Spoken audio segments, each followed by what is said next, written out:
Hello everyone, welcome to Study Pro Education. आज की video में हम पढ़ेंगे आभूषण का पार्ट नंबर सेकंड। इससे पहले हमने पार्ट फर्स्ट कवर किया था जिसमें हमने गले तक के आभूषण पढ़े थे। तो जितने भी रह गए हैं उन्हें हम इस वीडियो में कवर करेंगे। तो स्टार्ट करते हैं बाजू के आभूषण से। सबसे पहले देखते हैं इन तीन आभूषणों को, चुड़ली, बाजूबंद और भुजाबंद। इनके लिए आपको कोई अलग से ट्रिक की आवश्यकता नहीं है, क्योंकि आपको पता है ये आभूषण हाथ के हैं। चुड़ली आभूषण हाथ का है, बाजू का है। बाजूबंद जो आभूषण है इसके नाम में ही बाजू शब्द आ रहा है। और भुजाबंद आपको पता है, भुजा को हम बाजू कहते हैं, तो इसके नाम में भुजा आ रहा है, तो आपको पता होना चाहिए कि ये भी बाजू का आभूषण है। तो इन तीनों को आपको इस तरह से पढ़ना है, चुड़ली, बाजूबंद और भुजाबंद। ये जो आपको लाइन दिखाई दे रही है अंगद, नवरत्न, अणत वाली, इसको हम करेंगे ट्रिक के माध्यम से। एक दो बार आप ट्रिक के माध्यम से पढ़ोगे ना, तो उसके बाद में आपको ट्रिक की ज़रूरत ही नहीं पड़ेगी। आपको ये हमेशा के लिए चीज़ें याद हो जाएंगी कि कौन सा आभूषण किस अंग का है। तो अंगद से शुरुआत करते हैं। अंगद एक व्यक्ति का नाम है और ये काफ़ी परेशान हो चुका है अमिताभ बच्चन से। अमिताभ बच्चन से इसलिए परेशान हो चुका है क्योंकि अमिताभ बच्चन करते हैं नवरत्न तेल की ऐड, और इसको इतनी बार ये ऐड दिखाई दी कि ये अंत में हार मान लेता है व्यक्ति। कौन? अंगद अंत में हार मान लेता है। तो अंत से आपको पढ़ना है अनंत और हार से आपको पढ़ना है हारपान। अंत में ये हार मान लेता है और नवरत्न तेल को खरीद लेता है। नवरत्न तेल को खरीद कर ये घर पे आता है और ये सोचता है कि दिमाग को ठंडा किया जाए, तो ये अपने सिर पर तेल लगाकर सो जाता है। बिस्तर पर सोता है तब क्या करता है, ये तकिया लगाकर सोता है। तो तकिया से आपको पढ़ना है तकिया आभूषण। जैसे ही ये सो जाता है, तो आपको पता है हम राजस्थान में रहते हैं, तो राजस्थान में टिड्डियों का अटैक बहुत ज़्यादा होता है। तो इसके बालों पर टिड्डियों का अटैक हो गया, तो टिड्डियों से आपको पढ़ना है टड्डो आभूषण। बालों पर अटैक हो गया तो टिड्डियाँ इसके बाल को कतरने ही वाली थी। टिड्डियाँ इसके बालों को कतरने ही वाली थी, तभी इसको पता चल गया, तो ये एकदम से कूदने लग गया, यानी कि कूदना। तो कूदना से आपको पढ़ना है फूंदना आभूषण। और ये टिड्डियों को चकमा देकर भाग जाता है, तो चकमा से आपको पढ़ना है तकमा आभूषण। फिर से देखते हैं। अंगद एक व्यक्ति का नाम है और ये अमिताभ बच्चन की जो नवरत्न तेल की जो ऐड आती है उससे ये काफ़ी परेशान हो चुका है और अंत में ये हार मान लेता है, यानी कि अंत से अनंत पढ़ना है और हार से हारपान पढ़ना है। अंत में ये हार मानकर नवरत्न तेल को खरीद लेता है और घर पर आकर ये सोचता है कि दिमाग को ठंडा करते हैं, और ये अपने सिर पर तेल लगाकर सो जाता है तकिया लगाकर। तो तकिया से आपको पढ़ना है तकिया आभूषण। और टड्डो आभूषण आपको पढ़ना है टिड्डियों से, क्योंकि ये जैसे ही सोता है, हम राजस्थान में रहते हैं तो टिड्डियों का अटैक होता है, तो इसके बालों पर टिड्डियों ने अटैक किया। जैसे ही इसके बालों को ये कतरने वाली थी, तभी ये कूदने लग गया, यानी कि कूदने से आपको याद रखना है फूंदना आभूषण। और ये टिड्डियों को चकमा देकर भाग जाता है, यानी कि तकमा आभूषण। तो ये सभी आभूषण बाजू के आभूषण हैं। और भागने के बाद में जब इसने अपने बाल गिने, तो इसके पहले से ही गिने हुए बाल थे, इसके कुल 100 बाल थे। इसके सर पर 100 बाल थे, तो इसको वापस 100 के 100 अपने मिल गए, एक भी इसने काटने नहीं दिया टिड्डियों को। तो हम क्या कहते हैं, जब हमारे एग्ज़ाम में नंबर आते हैं 100 में से 100, तो हम कहते हैं बट्टे में से हमें बट्टा प्राप्त हो गया। तो इस तरह से आपको बट्टा शब्द याद रखना है। बट्टा आभूषण बाजू का है। एक और आभूषण है जिसका नाम है आरत, इसको आपको अलग से पढ़ना है। 2-4 बार पढ़ो, इसका रिवीजन करो, ये याद हो जाएगा। बाकी मैंने आपको ट्रिक के माध्यम से बता दिए हैं। तो एक बार इनका फिर से हम रिवीजन करते हैं।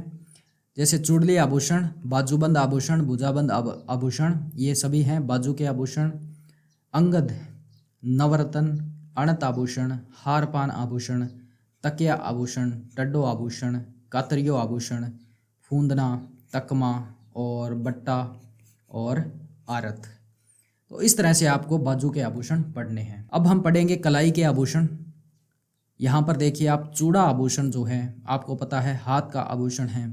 चूड़ियाँ, कंगन से आपको याद रखना है कंकण आभूषण। गजरा और हथफूल, ये आभूषण हैं, इनके लिए हमारे पास कोई ट्रिक नहीं है, इनको आप कॉमन सेंस से पढ़ोगे। वैसे ही आपको पता है कि ये कलाई के आभूषण हैं। और कंकण को आपको कंगन से साथ में जोड़कर इसको पढ़ना है। तो ये 6 आभूषण हैं, इनको आपको इस तरह से पढ़ना है। और ये जो आगे वाले हैं इनके लिए मैं आपको एक ट्रिक बता देता हूँ। बंगड़ी और खंजरी 2 लड़कियां हैं और ये है एथलीट है और ये दौड़ लगाती है और ये घनी तेज़ दौड़ती है। जब ये ट्रैक पर होती है तब इनका ट्रेनर इन्हें कहता है, जैसे ये दौड़ लगाते हैं, जैसे ही टाइम शुरू होता है तब इनका जो ट्रेनर होता है वो कहता है गो, यानी कि दौड़ लगाओ। तो अब देखते हैं बंगड़ी और खंजरी, बस आपको 2 नाम याद रखने हैं। ये एथलीट है, ये दौड़ती है, तो आपको याद रखना है दूड़ी आभूषण। घनी तेज़ दौड़ती है तो यानी कि घाना पुंछी आभूषण आपको नाम याद रखना है। और जैसे ही दौड़ती है तब इनका ट्रेनर क्या कहता है, गो, तो ये दौड़ लगाती है, तो इससे आपको याद रखना है गोखरू आभूषण। यहाँ तक पढ़ लिए, अब आगे पढ़ते हैं। पट शब्द आपको पता है, आप बहुत बार यूज़ करते हो जल्दी काम करने के परिप्रेक्ष्य में। जैसे पट से ये काम कर दो, पट से ये काम हो गया, पट से उसका इस तरह से काम हो गया था। बहुत सारी कहावतों में ये शब्द यूज़ किया जाता है। तो ये इतनी तेज़ दौड़ी, कौन, बंगड़ी और खंजरी इतनी तेज़ दौड़ी कि ये एक नए ग्रह पर पहुंच गई। तो पुंची आपको पहुंच गई से याद रखना है, पुंची आभूषण, और पहुंची भी इसके साथ में पढ़ना है। पहुंची कोई शब्द अलग नहीं है, आभूषण का ही नाम है। तो पुंची आभूषण, पहुंची आभूषण और पूंचियो आभूषण। यहाँ पे ऊपर देखिए आप, पूंचियो आभूषण, इन तीनों को साथ में पढ़ना है, पुंची, पहुंची और पूंचियो। फिर से देखते हैं, बंगड़ी खंजरी एथलीट है, ये तेज़ दौड़ लगाती है तो दूड़ी आभूषण, घनी तेज़ दौड़ती है तो घाना पुंछी, इनका ट्रेनर इन्हें कहता है दौड़ लगाओ तो गो शब्द यूज़ करता है, तो गो से गोखरू। पट से ये नए ग्रह पर पहुंच गई, पट के साथ में आपको पाटला पढ़ना है। नए ग्रह पर यानी कि नवग्रह आभूषण, पुंची यानी कि पहुंची, तो पुंची आभूषण, पहुंची आभूषण और पूंचियो आभूषण। अब जैसे ही ये नए ग्रह पर पहुंचती है तो वहाँ पर ये नगरी बसा लेती है। और राजस्थान की थी, तो राजस्थान में सबसे अच्छा मौसम कौन सा माना जाता है, सावन में बहुत सारे त्यौहार होते हैं, बहुत सारे देवताओं की जो जन्म तिथियाँ होती है और बहुत सारी तिथियाँ हम पूजते हैं उनको। तो आपको पता है सावन भादो इस तरह से हम पढ़ते हैं ना। तो इन्होंने एक ही टेम्परेचर रखा वहाँ पर, उस ग्रह पर यानी नए ग्रह पर, तो सौवन पान आपको इस तरह से पढ़ना है। तो ये हो गए हमारे कलाई के आभूषण। फिर से इनको रिपीट करते हैं, चूड़ा आभूषण, चूड़िया आभूषण, कंगन, कंकण, गजरा, हथफूल। बंगड़ी और खंजरी दोनों लड़कियां हैं, तेज़ दौड़ती है, दूड़ी आभूषण, घनी तेज़ दौड़ती है, घना पुंछी, इनका ट्रेनर इन्हें कहता है गो यानी गोखरू। पट से ये नए ग्रह पर पहुंच गई, तो नवग्रह, और पट के साथ में आपको पाटला पढ़ना है। और पहुंच गई यानी कि पहुंची, पुंची और पूंचियो। नौगरी यानी कि वहाँ पर इन्होंने नगरी बसाई, तो नौगरी आभूषण पढ़ना है। और एक ही मौसम रखा, एक ही ऋतु इन्होंने रखी, वो है सावन, तो इससे आपको पढ़ना है सौवन पान। तो ये थे कलाई के आभूषण। अगर आप भूल जाते हो तो वीडियो को वापस देखिए और उस ट्रिक को ध्यान से देखिए, या फिर अपनी कॉपी पे आप लिख सकते हो उसे। तो ये चीज़ें आपके हमेशा के लिए याद रहेंगी। हाथ की अंगुलियों के आभूषण पढ़ते हैं, बाजू के पढ़ लिए, कलाई के पढ़ लिए। बिंटी आपको पता है बहुत फेमस आभूषण है, सार्वभौमिक सत्य है ये, तो आपको पता है कि हाथ की अंगुली में पहनी जाती है। अंगूठी आपको पता है हाथ में पहनी जाती है। मुंदड़ी राजस्थानी भाषा में बहुत प्रचलित है, पंजाबी भाषा में ये बहुत प्रचलित शब्द है। छल्ला पर बहुत सारे सॉन्ग बने हैं, आपको पता है। और पट्टा बिंटी, इसमें फिर से बिंटी आ गया। तो इनको अलग से हमें ट्रिक की कोई आवश्यकता है ही नहीं इनको याद रखने के लिए। तो बिंटी, अंगूठी, मुंदड़ी, छल्ला और पट्टा बिंटी, ये हाथ की अंगुलियों के आभूषण हैं। अब आपको पता है बिंटी, अंगूठी, मुंदड़ी दूल्हा दुल्हन को पहनाता है और दुल्हन दूल्हे को पहनाती है, तो जिससे क्या होता है, एक पवित्र रिश्ते का निर्माण होता है। तो पवित्र से आपको याद रखना है पवित्री आभूषण, इनके साथ में ही पवित्री को पढ़ना है। और ये जो आपको लाइन दिखाई दे रही है, इसको मैं आपको ट्रिक के माध्यम से बता देता हूँ। भंवर आभूषण, मैंने आपको पहले भी एक भंवरिये वाली कहानी बताई थी, भंवरिये और बलनी वाली। वहाँ पर भंवरिया शादीशुदा था जिसका बलनी के साथ विवाह हुआ था, और वो मैंने फर्स्ट पार्ट में आपको बताया था। परंतु यहाँ पर जो भंवरिया है वो कुंवारा है। यहाँ पर ये कुंवारा है, एक अरसे से कुंवारा है, एक अरसे से कुंवारा है। तो कुंवारा है तो हम इसे क्या कहते हैं? छड़ा। और ये भी आभूषण है, अलग से नहीं है, छड़ा छाप। तो भंवरिया कुंवारा है, एक अरसे से कुंवारा है, और ये छड़ा है। कुंवारे को हम छड़ा कहते हैं। तो इस तरह से आपको इन तीनों आभूषणों को याद करना है, चारों को। और ये घर वालों से काफ़ी तंग है, इसका विवाह ये कर नहीं रहे हैं, परंतु एक दिन एक अरसे के बाद में इसका विवाह हो जाता है। विवाह हो जाता है तब इसका लेवल हाई हो जाता है। इसका लेवल हाई होता है यानी कि इसकी जो पहुंच है वो अब बड़ी हो गई। तो पहुंच से आपको याद रखना है पुणच आभूषण। इसकी पहुंच बड़ी हो गई तो इसके भाव बढ़ गई, यानी कि इसके दाम बढ़ गए। तो दाम से दामना पड़ना है। दाम कितने बढ़े? दुगुने। तो इससे आपको दुगुनी याद रखना है। दुगने इसके दाम बढ़ गए। अब ये अपने घर वालों के हाथ से निकल गया, हाथ से निकल गया, यानी कि हथपान आभूषण। तो फिर से आपको बताता हूँ, भंवरिया कुंवारा है एक अरसे से, और इसको कहते हैं छड़ा या फिर छाप, छड़ा छाप। इसका विवाह हो जाता है तब इसका लेवल हाई हो जाता है, यानी कि इसकी पहुंच बड़ी हो जाती है। तो पुणच आभूषण याद रखना है। और दाम इसके बढ़ जाते हैं तो दामना आभूषण। कितने दाम बढ़े? दुगने, इसके दाम दुगने हो गए, और अपने ये घर वालों के हाथ से निकल गया, तो हथपान आभूषण हो गया। तो इनको हम फिर से पढ़ते हैं। हाथ की अंगुलियों के आभूषण: बिंटी, अंगूठी, मुंदड़ी, छल्ला, पट्टा बिंटी और पवित्री। भंवर कड़ी, भंवरिया, अरसी, अरसे से, छड़ा, कुंवारा और छड़ा छाप। पहुँच, पुणच, दाम बढ़ गए यानी दामना, दुगुने बढ़ गए दाम तो दुगुड़ी, और हथपान। तो हमने हाथ की अंगुलियों के आभूषण पूरे कर लिए। अब हम पढ़ते हैं कमर के आभूषण। ज़्यादा इसके नहीं हैं, ये आपको वैसे याद हो जाएंगे, फिर भी आपको मैं कुछ बता देता हूँ। जैसे कमरबंद, इसमें तो कमर शब्द आ रहा है, तो कमर का आभूषण। और तगड़ी आपको पता है, बहुत फेमस, इस पर सॉन्ग बने हुए हैं, तो तगड़ी कमर का आभूषण है। और ये आपको नाम याद रखने हैं यहाँ पे। कणकती आभूषण हो गया, करधनी हो गया और कडोर हो गया। तो कैसे कणकती, कैसे करधनी और कैसे ही कडोर। तो कणकती और करधनी दो महिलाएं हैं। ये कडोर में रहती है, यानी कि आप इसको एक जंगल से रिलेट करके एक बार पढ़ सकते हो। कणकती और करधनी कडोर में रहती है, कडोर में रहती है। तो में से आपको पढ़ना है मेखला आभूषण। कडोर में रहती है और वहाँ पर ये कंदमूल का वसन करती है, कंदमूल का वसन करती है। तो कंदमूल का वसन करने से ये तगड़ी हो गई, यानी कि मजबूत हो गई, मजबूत हो गई। इस तरह से आपको पढ़ना है तगड़ी आभूषण। और सटका जो आभूषण है इसको आप वैसे ही याद कर लो, अलग से पढ़ लो इसको। तो एक बार इनको फिर से हम पढ़ते हैं। कमरबंद, तगड़ी और कणकती, करधनी, कडोर, मेखला, कंदीरा, वसन, तगड़ी और सटका आभूषण। अब पढ़ते हैं आगे वालों को। पैर के आभूषण पढ़ते हैं। ये काफ़ी हैं, इनके लिए एक ही कहानी है, एक कहानी में हम इन सभी को निपटा देंगे। तो चौंपुली और नकुम दो भाई बहन हैं, दो भाई बहन हैं। और इनका एक बार आंवले खाने का मन हुआ, तब ये आंवला खाने के लिए चले गए और एक बाग में गए। वहाँ पर ये आंवले को तोड़ने लग गई। आंवले को तोड़ने से आपको पढ़ना है, ये जो चौंपुली है ये तोड़ने लग गई। तो तोड़ने से तोड़ आभूषण, तोड़या आभूषण और तोड़रो आभूषण, इस तरह से आपको पढ़ना है। एक आभूषण और है, यहाँ पे मैंने नहीं लिखा है, इसको लिख देता हूँ, छड़ आभूषण। छड़ भी पैर का आभूषण है। तो इन्होंने किस से तोड़ा? छड़ से तोड़ा। आंवले को छड़ से इन्होंने तोड़ा। तब क्या हुआ? चौंपुली की जो झांझर पहन रखी थी, चौंपुली ने जो झांझर पहन रखी थी उसकी आवाज़ आई झंकार की तरह।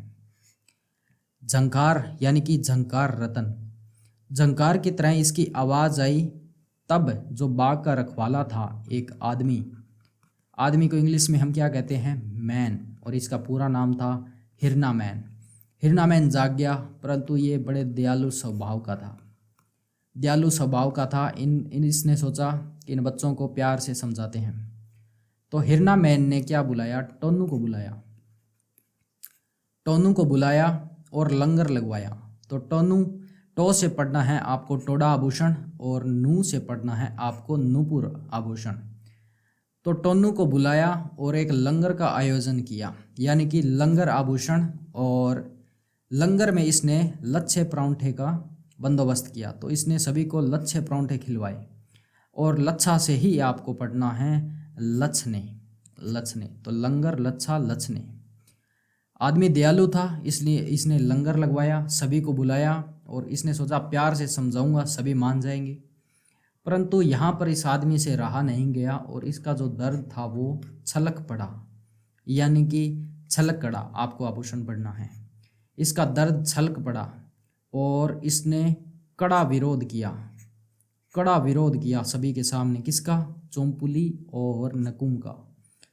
छलकड़ा यानी इसका दर्द छलक गया, कड़ा विरोध किया। और छलकड़ा, यहाँ पे भी कड़ा शब्द है, तो इसको भी आप इस तरह से पढ़ सकते हो, कड़ा।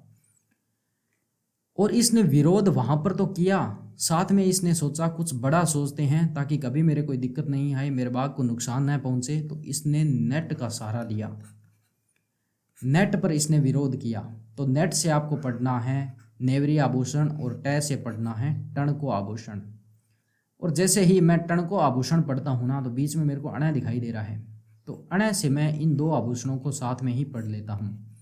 एक तो हो गया अणवट पोल और दूसरा हो गया अणवट आभूषण। अणय आपको दिखाई दे रहा है, और यहाँ पर भी अणय है और इसमें भी अणय है। तो अणवट पोल और अणवट। तो वापिस आते हैं कहानी पर। नेट पर इसने इसका विरोध किया, तभी क्या हुआ, नेट पर बहुत ज़्यादा ट्रैफिक आ गया। तो नेट क्या हुआ, बफरिंग करने लग गया। और हम स्थानीय भाषा में क्या कहते हैं कि नेट साट मार गया। जैसे हम कहते हैं ना, फसल गर्मी से एकदम से जल जाती है तो हम कहते हैं कि फसल साट मार गई, या फिर तार स्पार्क करती है तब हम कहते हैं कि तार साट मार गई। राजस्थानी भाषा में हम बहुत यूज़ करते हैं। तो बहुत ज़्यादा ट्रैफिक आया तो नेट साट मार गया। वहाँ पर पायल, पायजेब और घुंघरू भी थे। ये सभी मित्र हैं चौंपुली और नकुम के। इन्होंने इनके पक्ष ली और कमेंट किए चौंपुली और नकुम के पक्ष में, यानी कि पायल, पायजेब, घुंघरू, ये आपको पता है पैर के आभूषण हैं। और इन्होंने कहा हिरणामैन को कि कर लो जो कुछ आपको करना है, यानी कि कर लो, कर लो, आपको जो कुछ करना है, हम तो ऐसे ही आंवले तोड़ेंगे। तो इस कहानी के माध्यम से आप बार बार इसको रिवाइज करोगे तो ये सारे के सारे आभूषण आपको पता लग जाएंगे कि ये पैर के आभूषण हैं, और हमें मात्र बस पहचानना होता है कि ये किसका आभूषण है। अब कुछ और हैं, इनको हम देखते हैं। जैसे मंकियो और मसूरियो दो व्यक्ति हैं, मैं से मंकियो और मैं से मसूरियो। इनकी दो बीवियां हैं, दो व्यक्ति है, दो बीवियां हैं। इनको हम पढ़ेंगे बीवी, बीवी से पढ़ेंगे जीवी आभूषण को। और इनका नाम है, एक का नाम है हीरानामी और दूसरा का नाम है सिंजनी। और ये दोनों कपड़े सिलती है, कपड़े सिलती है। तो इनके पास एक महिला आती है पिंजनी नाम की। तो हीरानामी, सिंजनी, पिंजनी, पिंजनी नाम की महिला आती है, और ये टांका लगवाने आती है, अपने कपड़े का टांका लगवाने आती है। और ये कहती है कि इस कपड़े को आप जोड़ दो। तो ये आभूषण आपको इस कहानी के माध्यम से याद रखने हैं कि मंकियो और मसूरियो दो व्यक्ति हैं, इनकी बीवी यानी जीवी दो है, हीरानामी और सिंजनी। इनके पास एक पिंजनी नाम की महिला आती है, और ये टांका लगवाती है कपड़े के और कहती है कि इनको जोड़ दो। ये चार आभूषण हैं। पंजा आपको पता है पैर का है, तो आप पंजे को इस तरह से याद कर लो। और तेगड़, बेड़ी, चागड़ो और गोलियाँ, ये तीन हैं, अलग याद कर लो। या फिर आप किसी कहानी के माध्यम से इनको सेट कर सको तो आप पढ़ सकते हो इसको। तो बहुत सारे हैं पैर के आभूषण, और गिनोगे आप इनको तो 30-35 के लगभग हो जाएंगे ये। तो नेक्स्ट चलते हैं पैर की अंगुलियों के आभूषण पर। पैर की अंगुलियों के आभूषण भी पढ़ लेते हैं। बिछियाँ आपको पता है काफ़ी फेमस आभूषण है, ये पैर की अंगुलियों में पहना जाता है। पग पान, इसमें पग आ रहा है शब्द, तो आपको पता है पैर की अंगुलियों का है ये। और अंगूठलो यानी कि अंगूठा, अंगूठे में पहना जाता है अंगूठलो। तो और गूंथलो के साथ में ही आपको गुठलो भी पढ़ना है, तो गुठलो आभूषण भी पढ़िए, अंगूठलो के साथ में जोड़कर पढ़िए इसको आप। अंगूठलों और गुठलों। आपने गौर की क्या कि इतने सारे आभूषणों को हमने चुटकियों में पढ़ लिया, चुटकियों में पढ़ लिया। ये जो मैंने पूरे फर्स्ट और सेकंड पार्ट में जो आपको कहानियाँ बताई है, इन सब से आपको ये सभी आभूषण चुटकियों में याद हो जाएंगे। तो गौर आभूषण और चिटकियाँ आभूषण, ये 3 आभूषण अलग हैं, इनको आप अलग से पढ़ना है। दोलुकियो, नथ बिजली और नखलियो, ये पैर की अंगुलियों के आभूषण हैं। तो इस तरह से हमने आभूषण का टॉपिक पूरा किया है। हमने इसको पहचानना सीखा है कि ये आभूषण किस अंग का है। ज़्यादातर क्वेश्चन इसके आते हैं, परंतु फिर भी डेप्थ में भी क्वेश्चन पूछे जाते हैं कि कौन सा आभूषण किस क्षेत्र का है। इस तरह के भी बहुत सारे क्वेश्चन बन सकते हैं। उनके लिए मैं एक अलग से और वीडियो बनाऊंगा, जिसमें मैं फ़ोटो के माध्यम से भी आपको बताऊंगा कि कौन सा आभूषण किस क्षेत्र में पहना जाता है, इसकी फ़ोटो कैसी है, किस तरह से बना हुआ होता है, वो आने वाले समय में मैं आपको बताऊंगा। परंतु ज़रूरी सबसे एग्ज़ाम के लिए ये था, तो मैंने इस वीडियो को सबसे पहले बना दिया। तो उम्मीद करता हूँ कि इस वीडियो को आपने धैर्य से देखा होगा और समझा होगा। तो फिर मिलते हैं अपने नेक्स्ट वीडियो में। Thank you.